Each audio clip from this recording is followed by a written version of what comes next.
Hello and welcome back to the Unknown Podcast. Today's episode is 18. Let's get right into that.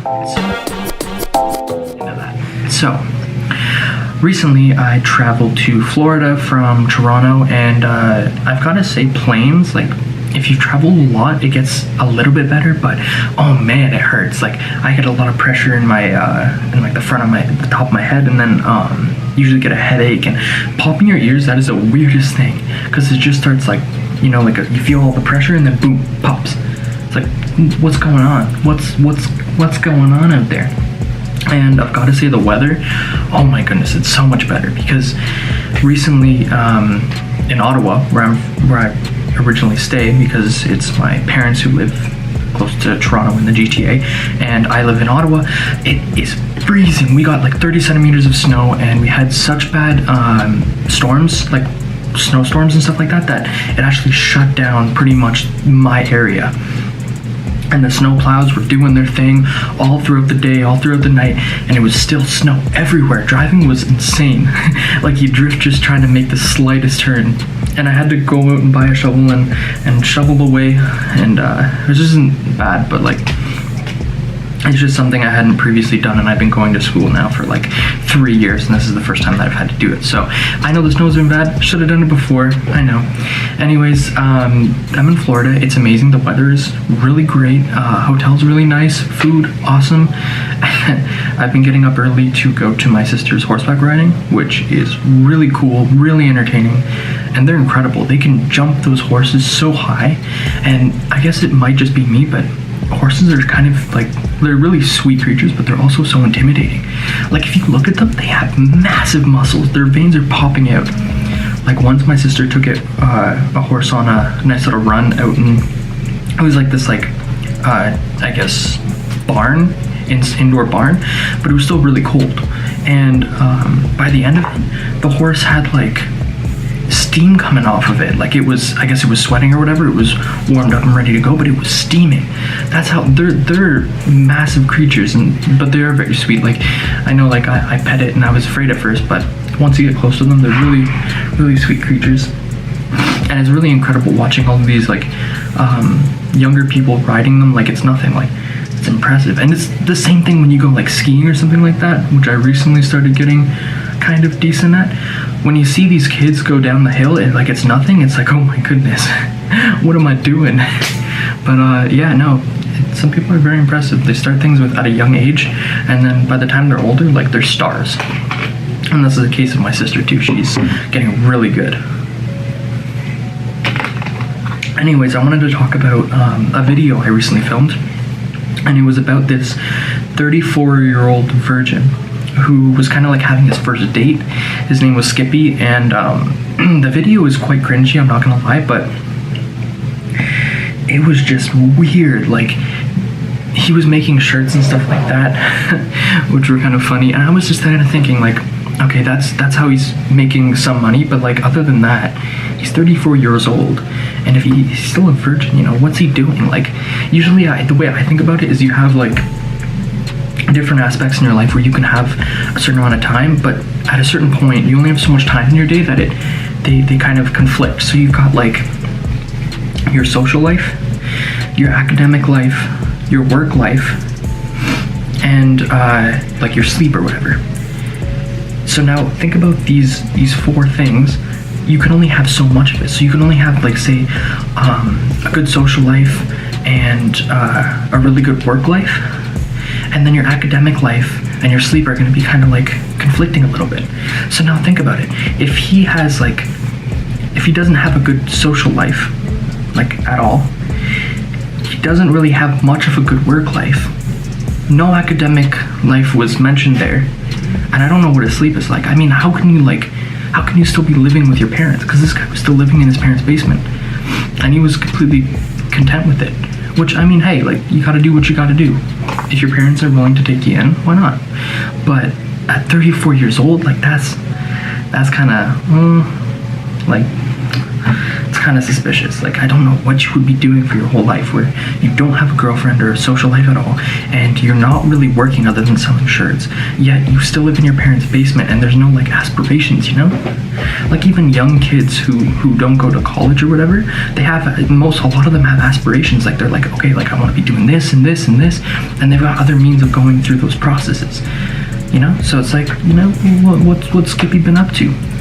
But no, that video was really cringy, specifically because the way he was talking was like he was like better than everyone, which was clearly not the case. Not to hate on Skippy, but like he was not cooler than everyone at that party. And he was being arrogant too. Like, his friend threw him a party so he could meet girls because he's a virgin. He's like, you know what? You're 34 years old. You gotta learn how to talk to women, men. It doesn't matter. You just need to learn to get those social skills up. And at the beginning of this party, he's like, oh yeah, it's my party and his party. And I was like, no, he made it for you. And then he was like, oh, like, I have better personality than everyone here. And it's like, okay, calm down, Skippy. And even this girl, she was giving him attention, which was cool. I was like, good for him. But then he starts being arrogant and he's like, okay, do you want this shirt? And it says like, put a kiss on Skippy's face. Or wait, it says,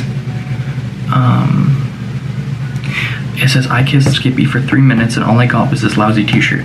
And she was like, oh, like, can I kiss you on the cheek? He's like, no, like, this shirt says you have to kiss me for 3 minutes and then you get the shirt. And it's just cringy watching it. Like, oh my goodness, he's taking this so seriously.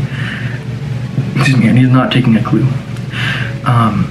And this kind of reminds me of like, you know, another show I watched recently called You, and it's about this guy who's like it's really creepy. I'm gonna say that up front. It's really creepy, but it's about this guy who like is stalking this one girl on like Facebook and stuff like that, and like he takes it to another level of creepy. So I'm not really gonna go into it, but what I took from that is like it's really easy nowadays for people to do stuff like that. It's kind of scary.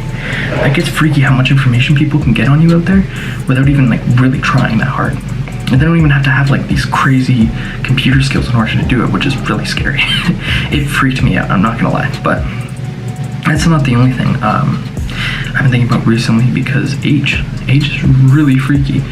I know I was talking to my granddad and my mom yesterday, and my granddad was like, oh, like, I was married at 21, because like, okay, I'm turning 21 soon, so I was kind of thinking like, oh, look, what are the things you can do when you're 21? You can drink in the US, and that's about it. But like, hey, because most of the things you can do at like 19, 20, right? Like, buy lottery tickets or drink in Canada, or I don't know, whatever else. Anyways, I was thinking about that, and like my granddad said he got married at 21. My mom had me at like, what, 19, 20? Which is just scary to think, like, at my age, my family was having their own family. And I'm sitting here like, no, that ain't happening anytime soon, you know? I had a lot of things I want to do before that, and that's kind of like even just scary to think about, even if it's in the far future. Yeah, that's some scary stuff. It's just crazy how like age can be scary.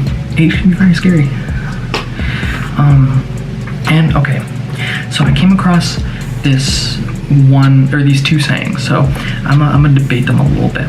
So mansplaining and manspreading.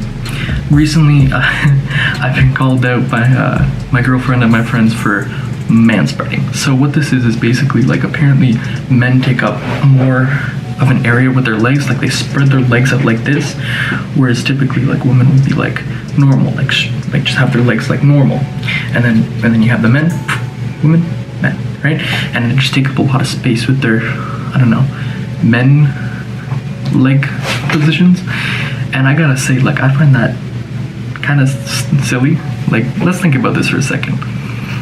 First of all, we got things, you know, in between. You can't squish those things. That's valuable. That's you know, you can't be, you know, you need a little bit of space. You know, you don't want to be squishing your manlyhood. You got something there that needs a little bit of area too. So you gotta make sure you're comfortable. And then a lot of people say like, oh yeah, it's the confidence and arrogance that you just gotta take up all the area because you're a man. No. And I swear most people don't even do that. I mean, maybe if you're like a person who needs a bigger space because you're like a wider person, then hey, that's not gonna be like your legs sticking out. It's gonna be more your body. But I don't know. And mansplaining, nah. Like I can see like some people might want to explain. Oh, what it is, by the way, is like apparently men explain things that are very like understandable, even though they don't need to, just because they think that they know it because they're men. So like, let's say a man and a woman were trying to figure out where to go for a bar or like to drink or whatever, and there was, I don't know, I'm gonna scrap that example. Excuse me. Actually, I'll pull up definitions. Man spreading. Okay, manspreading, definition, Google. The practice whereby a man, especially one traveling on public transportation, adopts a sitting position with legs wide apart in such a way as to encroach or an adjacent seat or seats. Encroach on an adjacent seat or seats. So just to take up more room so that other people don't have enough room, I guess. And now let's look up mansplaining. Okay, now mansplaining, definition, Google. The explanation of something by a man, typically to a woman, in a manner of or regarded as condescending or patronizing. Okay, that kind of makes sense, but I mean, everyone does that, come on now. So, manspreading, like, I guess people do it, but it's, you know, you got something in between, you know? I mean, everyone has something in between, but like, your thing takes up a little bit of area, so you gotta do what you gotta do. You don't need to spread your legs like a gymnast or something. You don't need to do the splits out there on the chairs, but I mean, hey, you might need a little bit more room. What can I say?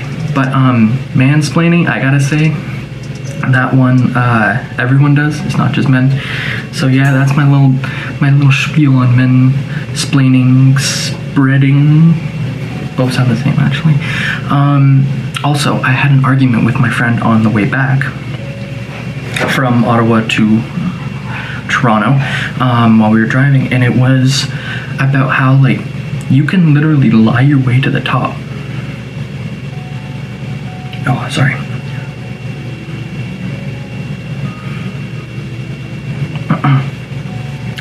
Because you really can lie your way to the top.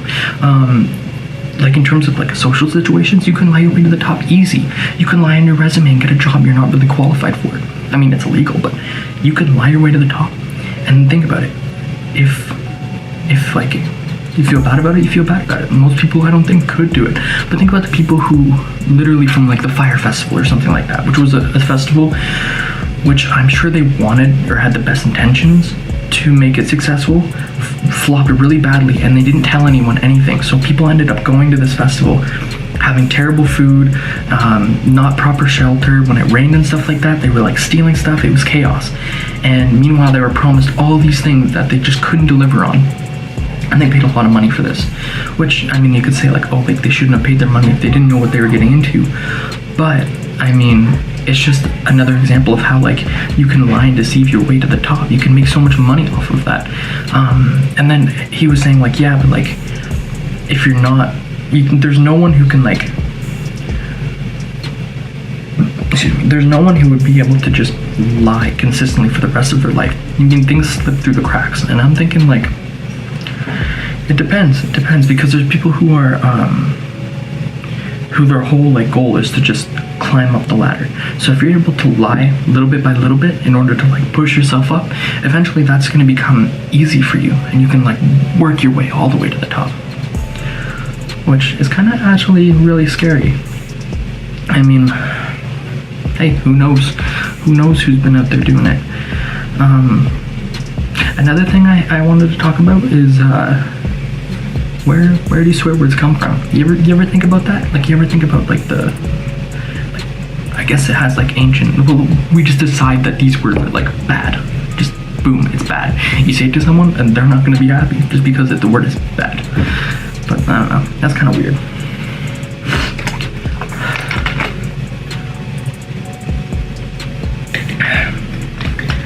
I'm out here drinking Fiji water because that's what my mom and picked up for my sister for horseback riding.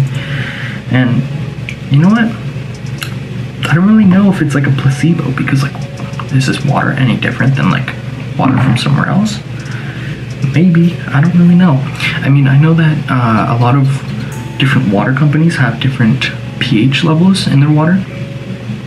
Like these, whatever, it's different. But that shouldn't really like completely change the taste. Like you got Fiji out here. I know that Dasani tastes a little bit different, but dude, is there really such a difference from all these different water companies? Like you got I mean, let me see what different water companies we got.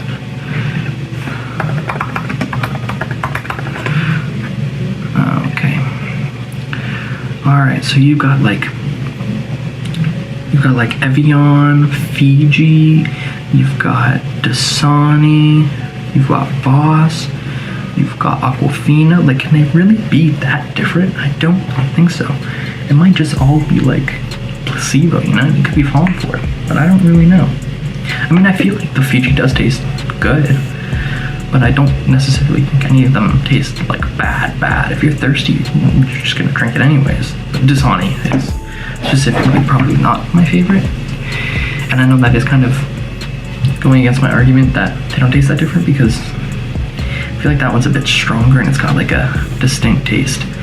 But other than that, like the in terms of the ones that people say like are really good, like Voss, I don't really see a difference between Voss and Fiji. I mean, come on now, that's just being extra.